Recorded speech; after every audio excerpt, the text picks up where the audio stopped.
구약 성경 느헤미야 3장 1절입니다.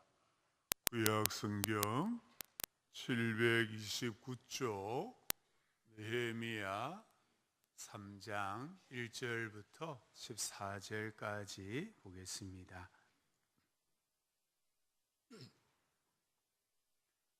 성경을 찾으시고 혹 성경이 없으신 분은 앞에 화면을 보시고요. 1절부터 14절까지 교독하겠습니다. 제가 1절 읽습니다.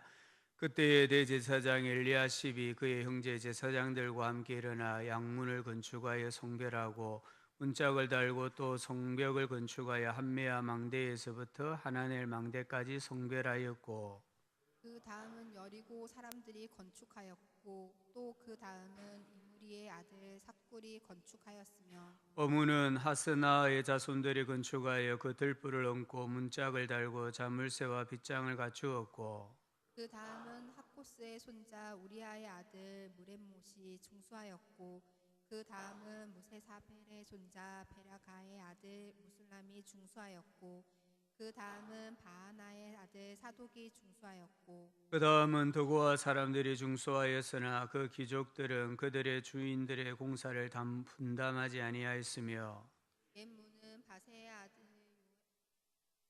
요야의 아들 무술람이 중수하였고 그 들보를 얹었고 자물쇠와 빗장을 갖추었고 그 다음은 기브온 사람 을라데와 메로노 사람 야돈이 강 서쪽 총독의 관할에 속한 기브온 사람들 및 미스바 사람들과 더불어 중수하였고 그 다음은 분장색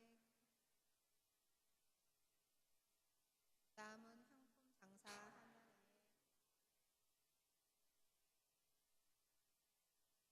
그 다음은 예루살렘 지방의 절반을 다스리는 후루의 아들 러바야가 중수하였고 그 다음은 하루마의 아들 여다야가 자기 집과 마주대한 곳을 중수하였고 그 다음은 삼리의 아들 핫투스가 중수하였고 아림의 아들 말기야와 바모압의 아들 핫숲이 한 부분과 화덕 망대를 중수하였고 그 다음은 예루살렘 지방 절반을 다스리는 할로헤스의 아들 살룸과 그의 딸들이 중수하였고 골짜기 문은 한운과 산우와 주민이 중수하여 문을 세우며 문짝을 달고 자물쇠와 빗장을 갖추고 또 분문까지 성벽 1000규빗을 중수하였고 본문은 베하케라며 지방을 다스리는 네갑의 아들 말기야가 중수하여 문을 세우며 문짝을 달고 자물쇠와 빗장을 갖추었고 아멘. 예, 평안하셨습니까? 오늘 바로 이 시간 이 장소에 예배하러 나오신 우리 모든 예배자들에게 하나님께서 쌓아두신 은혜가 풍성하게 임하기를 주님의 이름으로 축복합니다. 예, 성경은 역사다. 우리는 이 말에 동의해야만 하나님 말씀을 이해할 수 있습니다. 성경은 신화가 아닙니다. 성경은 전설 같은 이야기가 아닙니다. 성경은 역사입니다. 우리가 장로님도 기도하셨지만 우리 성도님 24분이 이 터키와 그리스의 바울 여정을 순례하면서 다시 한번 깨달은 것은 성경은 역사라는 거예요. 하나님께서 이 일반 역사 가운데 특별히 구원 역사를 추려내어서 기록한 것이 성경이고 실제 이 성경이 역사다라는 것을 다시 한번 깨달았습니다. 우리가 참 이렇게 목사가 설교할 수 있는 것도 이게 복이고요. 우리 성도님들께서 이렇게 편안하게 앉으셔가지고 예배 드리는 것도 복이고요. 찬양대가 이렇게 막 찬양할 수 있는 것도 복이에요. 사실 기독교가 1, 2, 3세기 때에는 핍박받는 종교였거든요. 그래서 기도도 못하고 찬송도 못하고 설교는 생각지도 못하는 그런 시대에 살았던 사람들의 삶의 그 흔적을 더듬고 돌아왔습니다. 이 성경을 이해하려면 사실 역사를 잘 이해를 하셔야 돼요.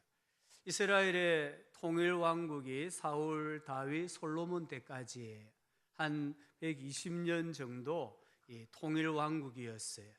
솔로몬이 죽고 난 뒤에 나라가 남과 북으로 나누어져요. 북쪽을 이스라엘이라고 하고 남쪽을 남유다라고 부릅니다. 북쪽 북이스라엘은 아수르 제국에 의해서 BC 721년에 멸망을 해요.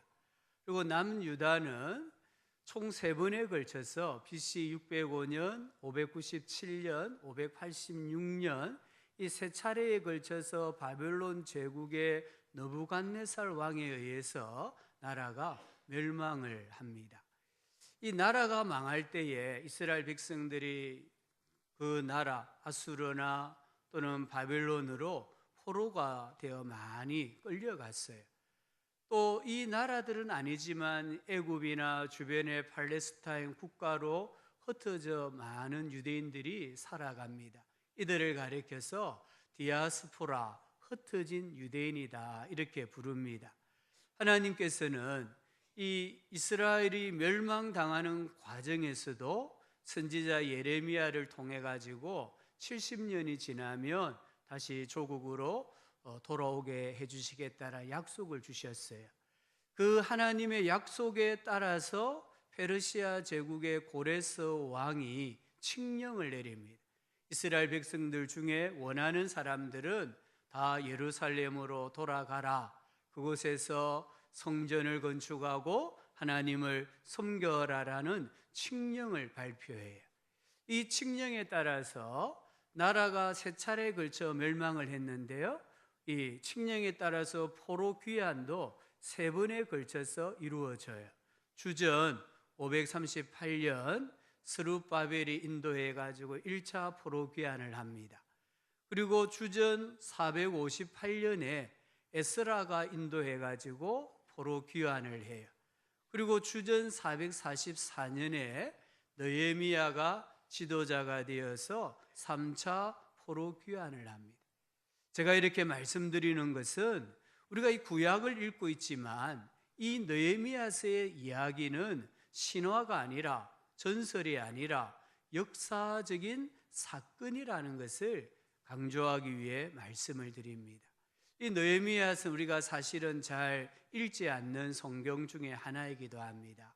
그러나 이 느헤미야서는 너무나 중요합니다. 이스라엘의 허물어진 예루살렘 성벽을 재건하고 신앙 부흥 운동을 일으킨 구원의 역사가 바로 이 느헤미야서입니다. 느헤미야는 페르시아 제국의 아닥사스다 왕의 재위 기간에 고급 공무원이 된 분이에요. 우리 성경에는 아닥사스다 왕이라고 나옵니다. 1장 1절에 보면 하가랴의 아들 느헤미야의 말이라 아닥사스다 왕 제20년 기슬르월에 아닥사스다 역사책을 아무리 뒤져봐도 아닥사스다라는 왕이 안 나와요. 이 아닥사스다 왕의 본래 이름이 뭐냐?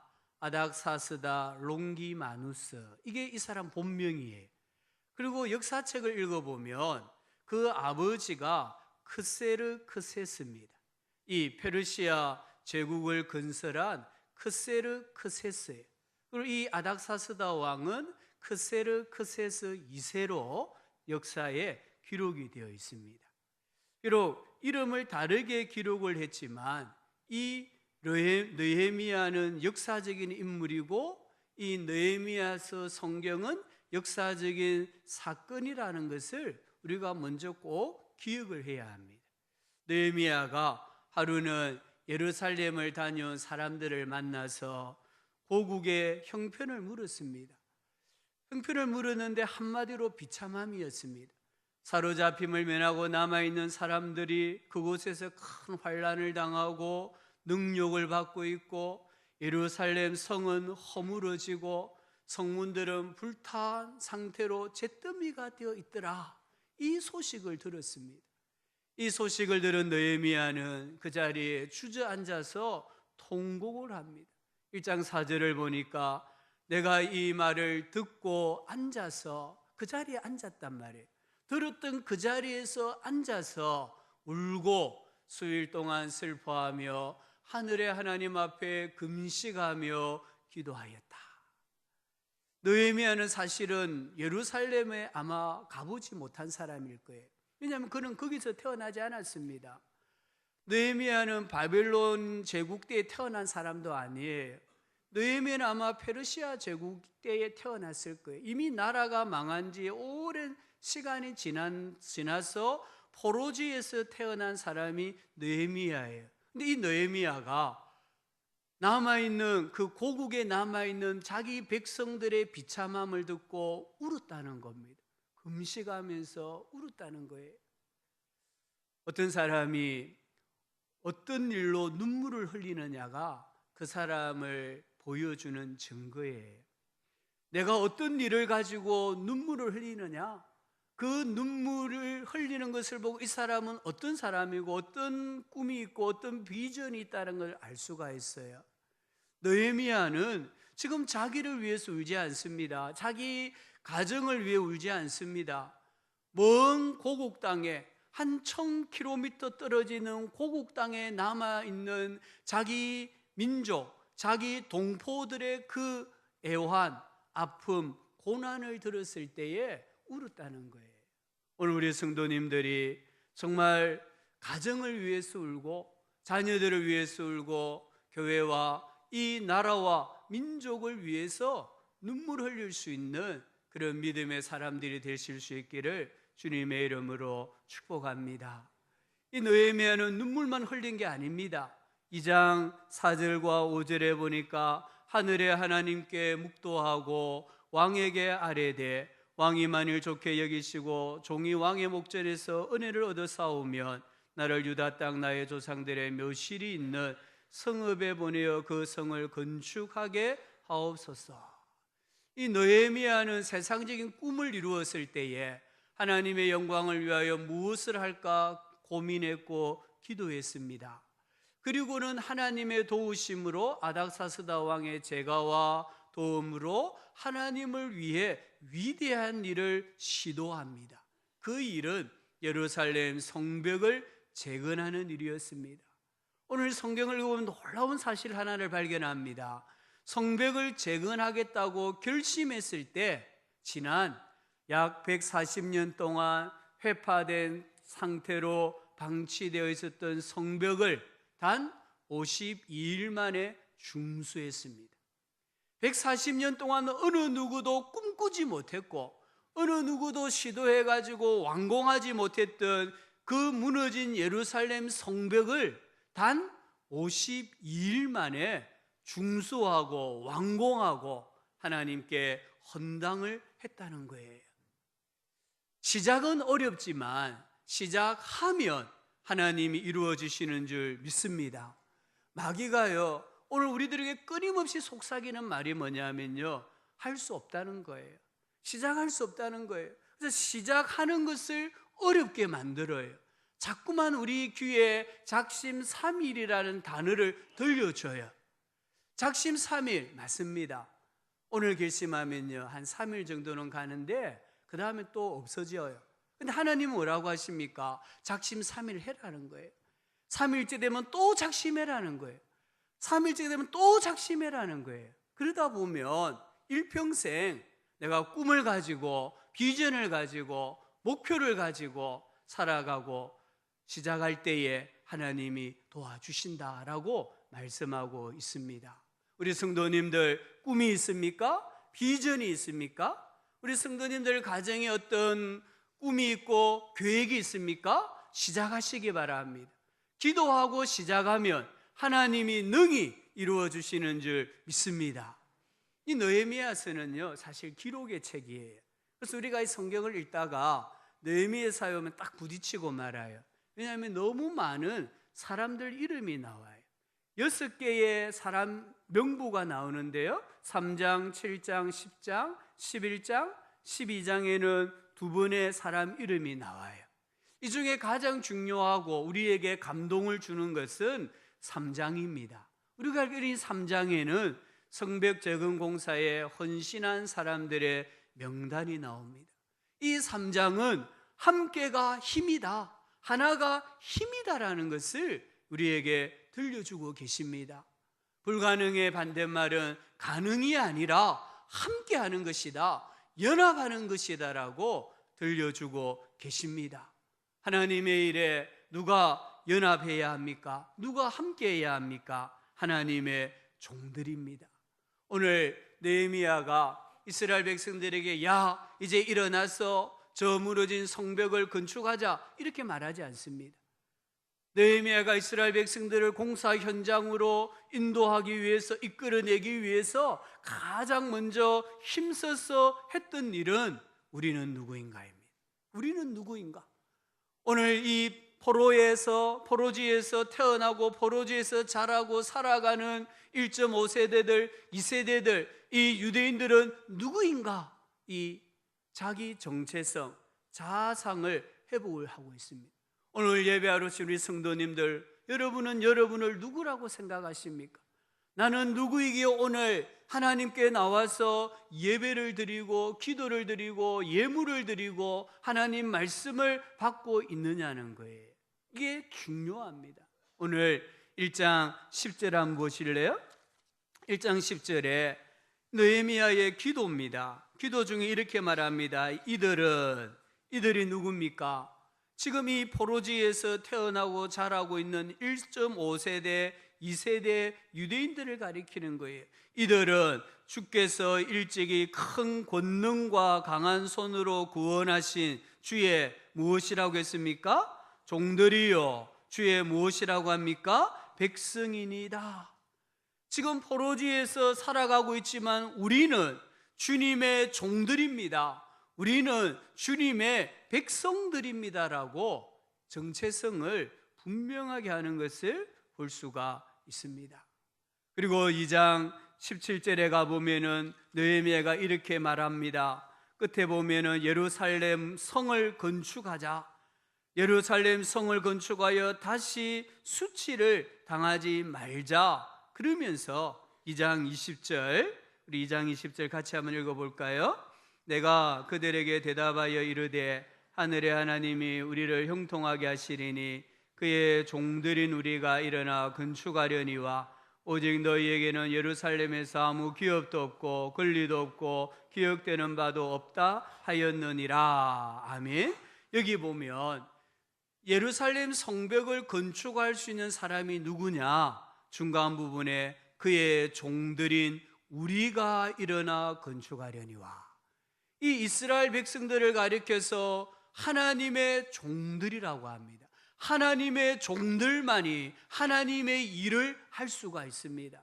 하나님의 종들이 일어나서 하나님의 일을 할 때에 하나님께 상급이 되고 하나님께 기억이 되고 하나님께로부터 인정받는 삶을 살아갈 수 있습니다. 하나님의 백성이 아닌, 하나님의 종들이 아닌 이방인들은 예루살렘 성벽을 건축해야 될, 중수해야 될 권리도 없고 의무도 없고 그들이 예루살렘 성벽을 중수한다고 해서 받을 상급도 없다라고 분명하게 이야기합니다. 오늘 여기 보십시오. 오직 너희에게는, 너희란 말은 이 이스라엘 백성들을 대적하는 사람을 말합니다. 이방인들을 가리키고 있습니다. 오직 너희에게는 예루살렘에서 아무 기업도 없고, 기업이 없다고 했습니다. 권리도 없고 기억되는 바도 없다. 반대로 하나님의 종들인 우리가 일어나 건축하면 예루살렘에서 기업이 있고 권리가 있고 하나님께서 기억해 주시는 인생이 된다라고 말씀하고 계십니다. 하나님의 종, 하나님의 백성들이 이 자아상을 회복해야 돼.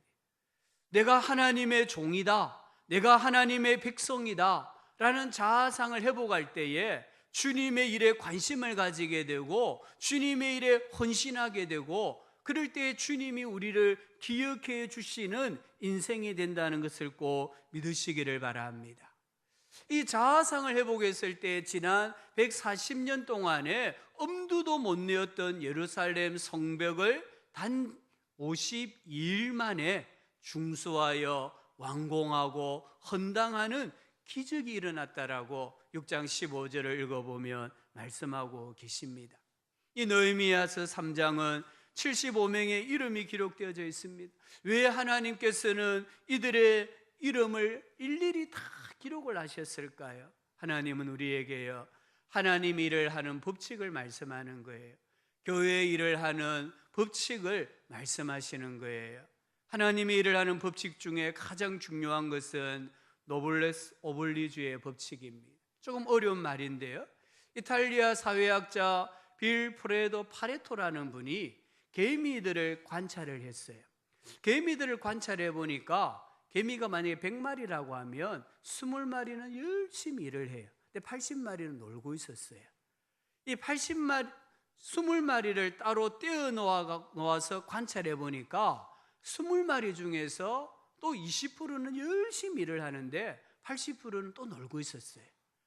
놀고 있었던 80%를 따로 구별하여 관찰해 보니까 그 중에서 20%는 열심히 일을 하고 80%는 또 빈둥빈둥 놀고 있었어요. 개미가 몇 마리가 되든지 간에 그 집단 안에 20%는 일을 하고 80%는 일하지 않는다라는 것을 발견을 했어요. 그래서 이 법칙을 20대 80 법칙 또는 파레토의 법칙이라고 합니다.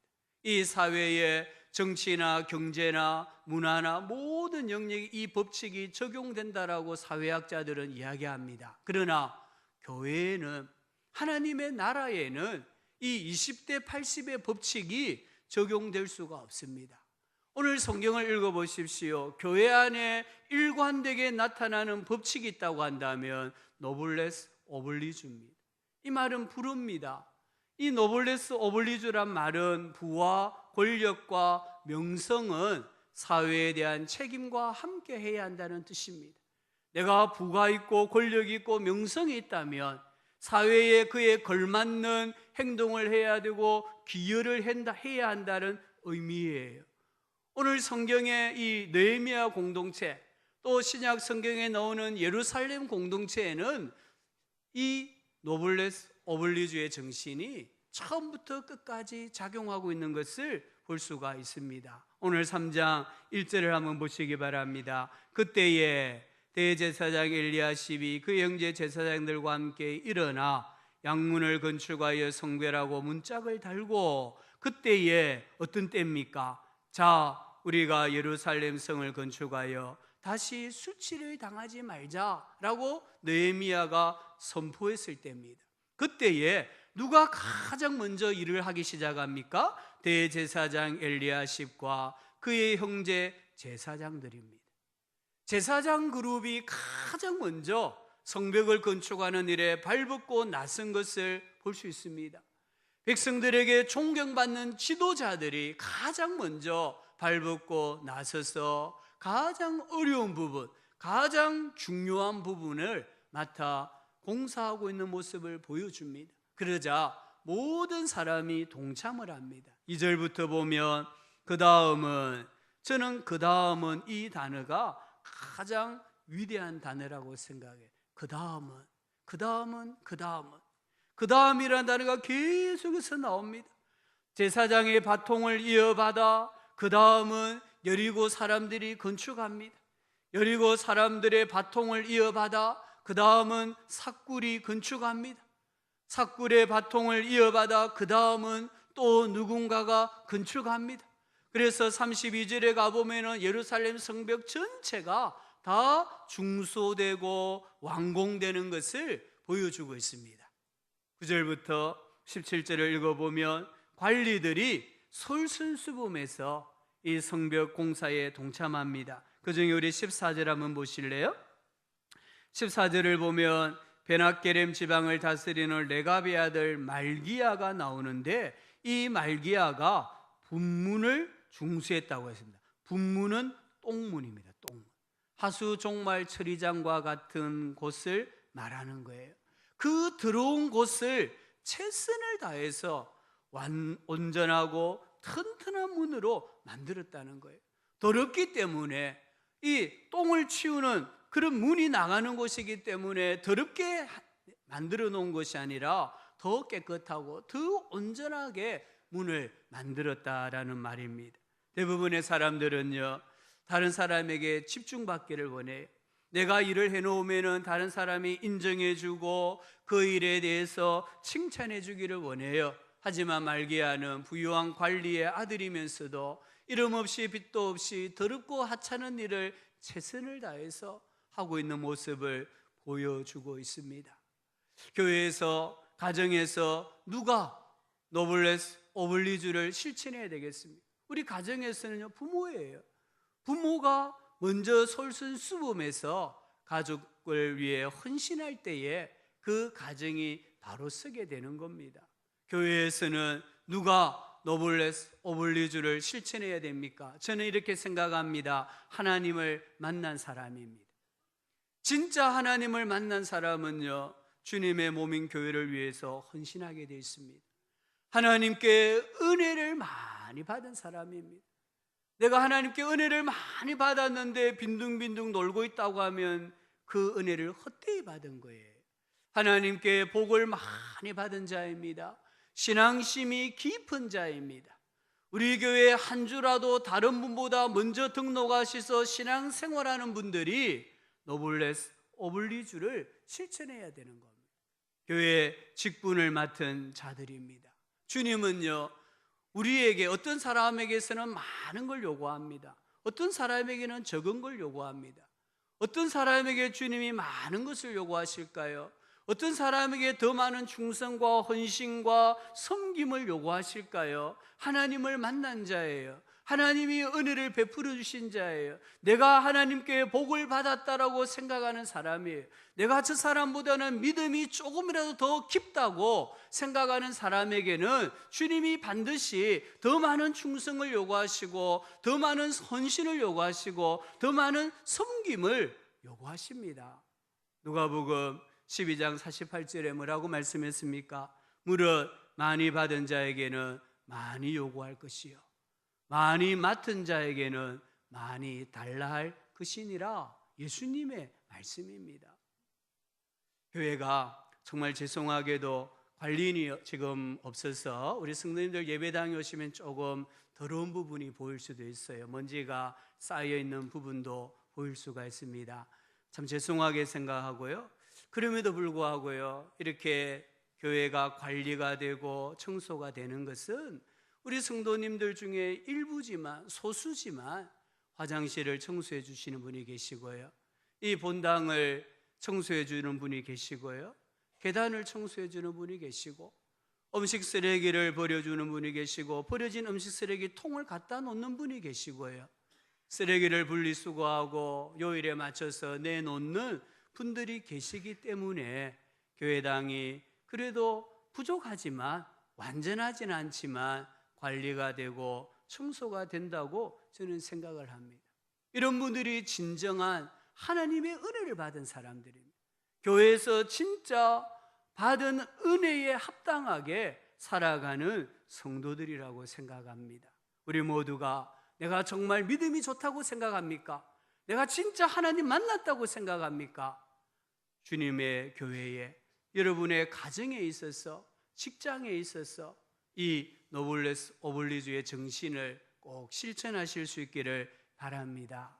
두 번째는 오늘 말씀에 보면은 하나님 일을 하기 위해서는 격려가 필요합니다. 느헤미야는 발음하기도 힘든 이 사람들의 이름을 다 기록을 했습니다. 명단을 보면은 성격과 관심사가 다릅니다. 직업이 다릅니다. 연령대가 다릅니다. 가족 배경이 다릅니다. 학력이 다릅니다. 그럼에도 불구하고 성경은 그들의 부모의 이름을 기록했습니다. 자식의 이름을 기록했습니다. 그들의 직업을 기록했습니다.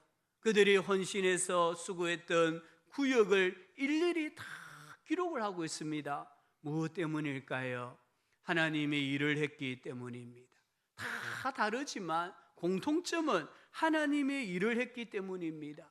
하나님의 일을 한 사람들을 하나님께서 격려하시고 칭찬하시고 또 우리들에게 분발하라고 독려하시기 위해 이 명단을 기록하신 줄로 믿습니다. 하나님의 일은요, 서로 격려하고 서로 칭찬함으로 감당할 수가 있습니다. 우리가 험을 찾으려고 하면 끝이 없어요. 단점을 찾으려고 하면요, 끝이 없어요. 그러나 우리가 서로 격려하고 칭찬할 때에 그 험이나 허물은 가려지고 부족하지만 힘을 내어서 하나님의 일을 하고 믿음 생활하게 되는 줄 믿습니다. 천국에 가면 상급이 분명히 준비되어 있습니다. 베드로가 예수님에게 물었잖아요. 선생님, 우리가 모든 것을 버리고 주님을 따랐는데 우리가 무엇을 얻을 수 있겠습니까? 이때 예수님 말씀하셨지 않습니까? 내 이름을 위하여 집이나 형제나 자매나 부모나 자식이나 전토를 벌인 자마다 여러 배를 받고 또 영생을 상속하리라. 상급이 있다는 겁니다. 사도 바울은 죽음을 앞두고 자기를 위하여 의의 면류관이 예비되어 있다라고 확신했습니다. 천국에 상급이 있다. 이 믿음이 바울로 하여금 주의 제자들로 하여금 인생을 분발하게 만들었고 신앙을 더 온전하게 만들었고 자기 신앙을 끝까지 지키게 만들었다라는 것을 우리는 꼭 기억해야 합니다. 우리에게도 천국에 가면 상급이 예비되어 있는 줄 믿습니다. 주는 우리에게 날마다 천국에 너를 위하여 예비해 놓은 의의 면류관, 생명의 면류관을 기대해라, 바라보라고 독려하고 계시는 거예요. 우리 옆에 분들 한번 인사합시다. 당신을 위해 천국에 상급이 예비되어 있습니다. 조금 더 힘내어 살아갑시다. 아멘. 서로 격려하고요, 서로 인정하고 서로 칭찬할 때에 하나님의 일은 이루어지게 되어 있습니다. 세 번째는 오늘 말씀에 보면은 연합의 법칙이 나옵니다.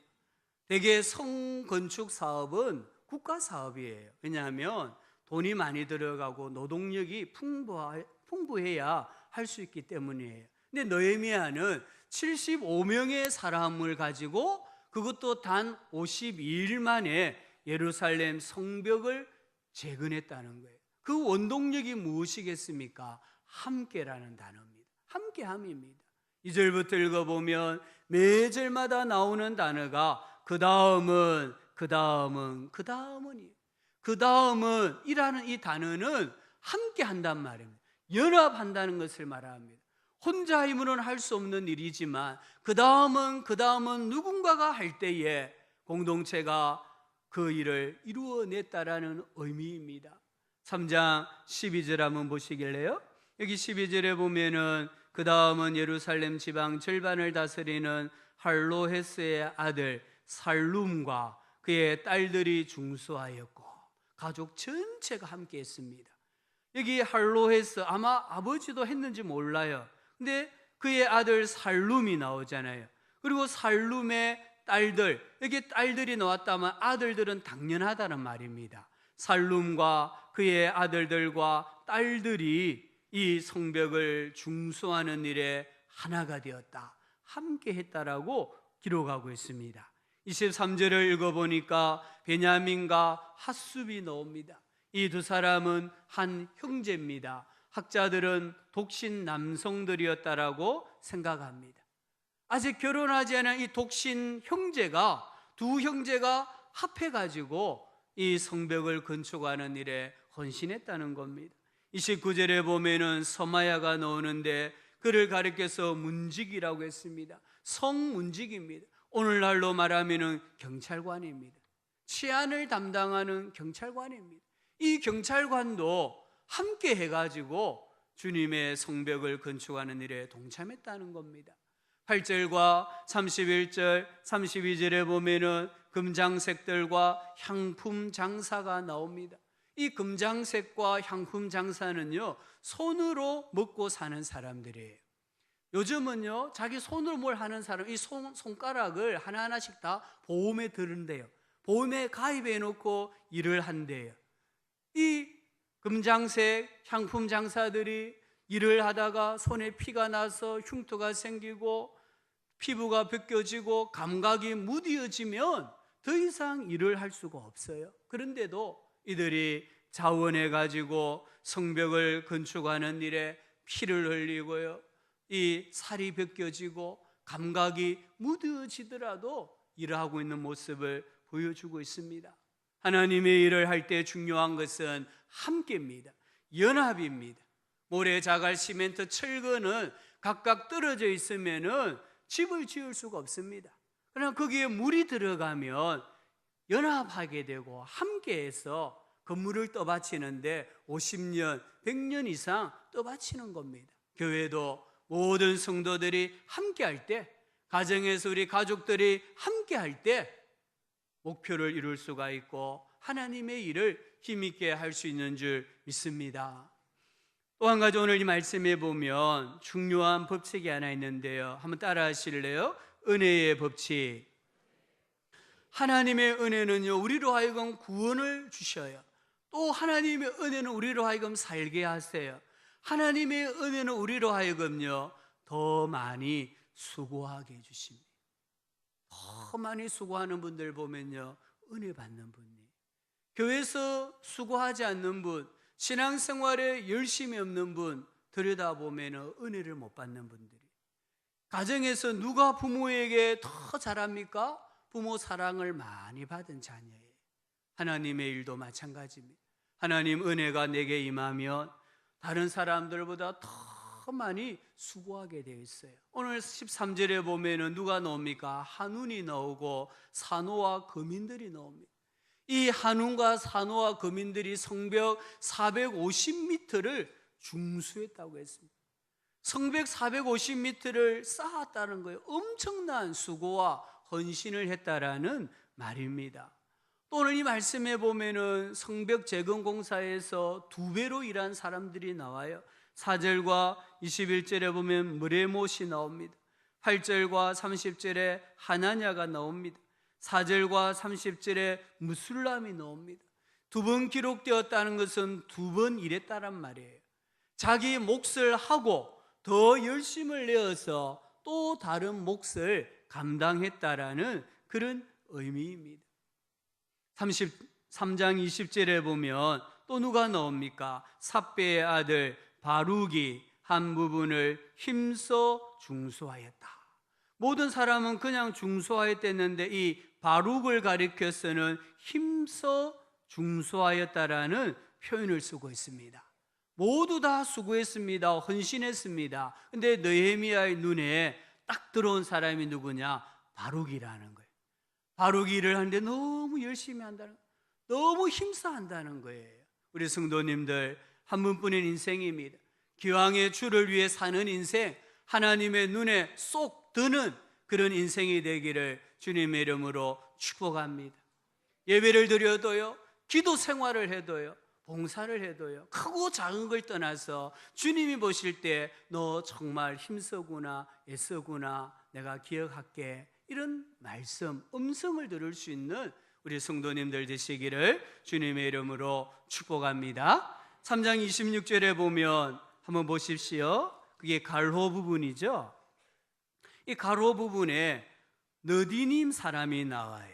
이 느디님 사람은 오벨에 거주하여 동쪽 수문과 마주대한 곳에서부터 내민 망대까지 이르렀느니라. 이 느디님 사람은 여호수아 때부터 성전의 노예들입니다. 성전에서 필요한 나무를 산에서 베어오고요, 또 성전에 필요한 물을 우물에서 길어와서 제공했던 성전의 노예들이에요. 근데 이스라엘이 멸망했잖아요. 멸망해가지고 이스라엘 사람들도 느디님 사람도 다 포로로 이 바벨론에 끌려갔거든요. 그러면 이제 신분이 똑같아지는 거예요. 둘 다 노예잖아요. 그런데도 이 느디님 사람들은 고레스가 칙령을 내렸을 때에 이 예루살렘으로 돌아온 거예요. 돌아와서 건축한 성전에서 여전히 나무를 패고 물을 길어왔습니다. 그리고 이 느디님 사람들은 성벽을 재건할 때에 또 동참해가지고 자기 부분을 감당하는 것을 보여주고 있습니다. 왜일까요? 왜 이 느디님 사람들이 자유할 수 있는데 자유하지 않을까요? 왜 이 느디님 사람들이 성전 안에서만 일하면 되는데 왜 성벽을 건축하는 일에 동참하고 있을까요? 이 느디님 사람들은 오늘 우리에게 이렇게 외치고 있는 겁니다. 하나님을 섬기는 일이 가장 중요하다. 하나님을 섬기는 일이 가장 위대한 일이다. 이것을 우리에게 지금 웅변하고 있는 거예요. 우리의 시간, 우리의 물질, 우리의 재능, 우리의 인생을 값지게 만들려면, 위대하게 만들려면 하나님과 연결되어 있어야 한다. 하나님과 연결되는 것만이 가치가 있고 의미가 있다라는 것을 웅변적으로 보여주는 사람들이 성전에서 노예로 살았던 느디님 사람들이라는 거예요. 오늘 하나님께서는 우리에게 말씀하십니다. 주님을 위한 시간, 물질, 재능에는 낭비가 없다.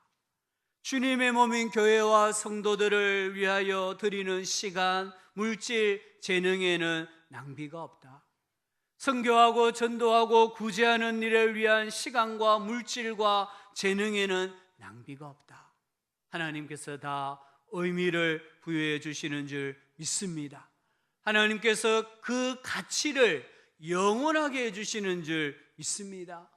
오늘 하나님께서 왜 이렇게 우리는 알지도 못하는 사람 75명을 기록하셔가지고 들려주십니까? 하나님께서 보고 계신다라는 거예요. 중요한 사상입니다. 여기 나오는 사람들은 이름도 다르고 신앙도 다르고 일하는 스타일도 다르고 그들이 했던 그 성벽의 부분도 다 다릅니다. 그런데 하나님은요, 느헤미야로 하여금 관찰하게 하시고 기억하게 하시고 기록하게 하셨다는 거예요. 이것은 하나님께서 다 보고 계신다는 것을 가르쳐 줍니다. 하나님은 다 보고 계십니다. 하나님은 다 기억하고 계십니다. 하나님 나라에서 이하 동무는 없다는 거예요. 하나님 나라에서 상장을 줄 때에 한 사람만 다 읽고 그 뒤에는 전부 다 이하 동문하고 상장만 주는 일은 없다는 거예요. 하나님 나라의 천국에는요, 우리가 행한 일들이 다 기록되어 있습니다. 하나님 우리가 행한 일을 다 기록해 놓으셨습니다. 그리고는 하나님이 다 읽어주십니다. 읽어주시고는 그에 합당한 상을 주신다는 것을 꼭 믿으시기를 바랍니다. 하나님은 하나님의 종들의 헌신을 다 보고 계십니다. 기억하고 계십니다. 특별하게 여기셔가지고 기록해 놓으셨습니다. 하나님께서 기록해 놓으신 책은 언젠가 온 천하 만민에게 분명하게 명확하게 공개될 것입니다. 또한 오늘 이 말씀은 우리에게 중요한 교훈을 줍니다. 우리의 성벽을 매일 돌아보라고 하나님이 독려하십니다.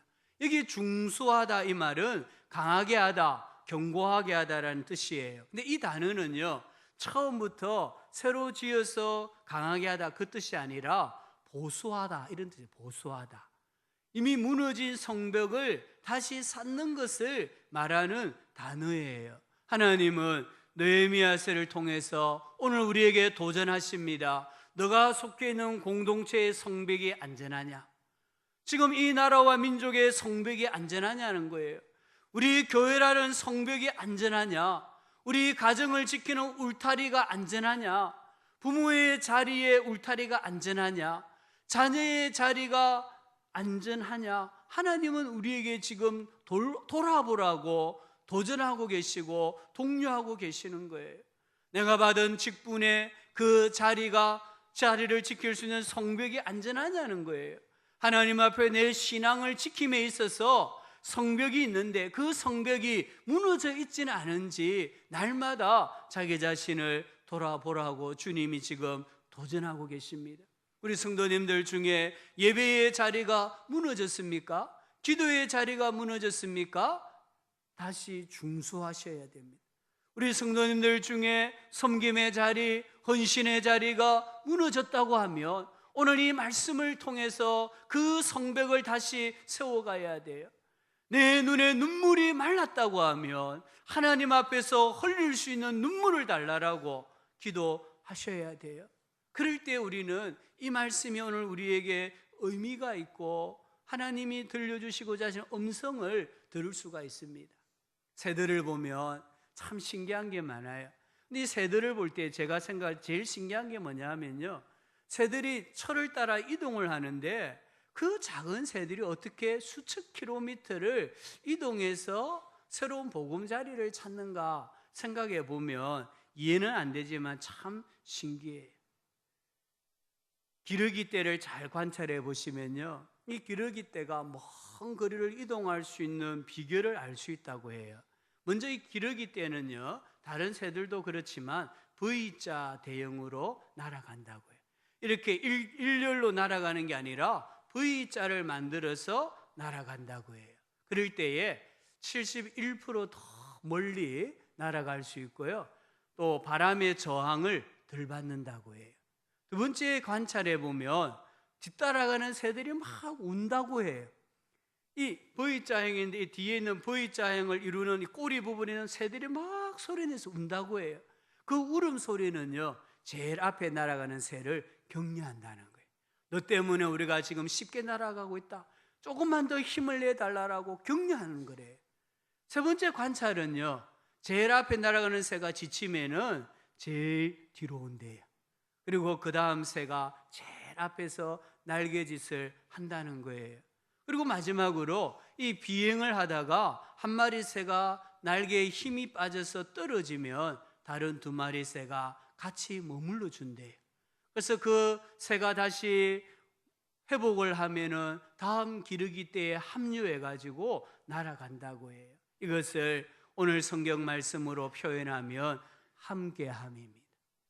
기르기 때가 또는 새들이 함께하기 때문에 수천 킬로를 날아가고요, 그리고 다시 또 날아오는 거예요. 함께가 힘인 줄 믿습니다. 주전 605년, 597년, 586년 예루살렘 성전이 파괴되고 성벽이 파괴되어졌습니다. 약 140년 동안에 아무도 관심도 가지지 않았고 시도해 보았지만 완공할 수 없었던 그 성벽을 재건하는데 단 52일 만에 중소하고 완공하고 하나님께 헌당을 드렸습니다. 그 비결이 무엇입니까? 믿음으로 함께함입니다. 교회의 힘은 함께함입니다. 함께가 힘이고 함께가 기적을 일으키는 줄 믿습니다. 함께가 불가능을 가능하게 만드는 줄 믿습니다. 우리 가정에 정말 헤어나올 수 있는 문제가 있습니까? 온 가족이 하나가 되시면 됩니다. 우리 가정에 넘지 못할 산이 있어서 맨날 실패하고 절망하고 좌절한다면 모든 가족이 함께하면 하나님께서 넘어가게 해주시는 줄 믿습니다. 올 한 해 동안에 우리 성도님들 예배하는 일에 함께 하십시오. 기도하는 일에 함께 하십시오. 전도하는 일에, 선교하는 일에 함께 합시다. 사랑하는 일에, 섬기는 일에, 구제하는 일에, 다른 사람을 세워가는 일에 함께하는 축복이 있기를 소원합니다. 그럴 때 말씀의 기적이 일어나고 기도의 기적이 일어나고 내 섬김과 신앙의 기적이 일어나는 줄 분명히 믿으시기를 주의 이름으로 축복합니다. 하나님 아버지, 함께가 얼마나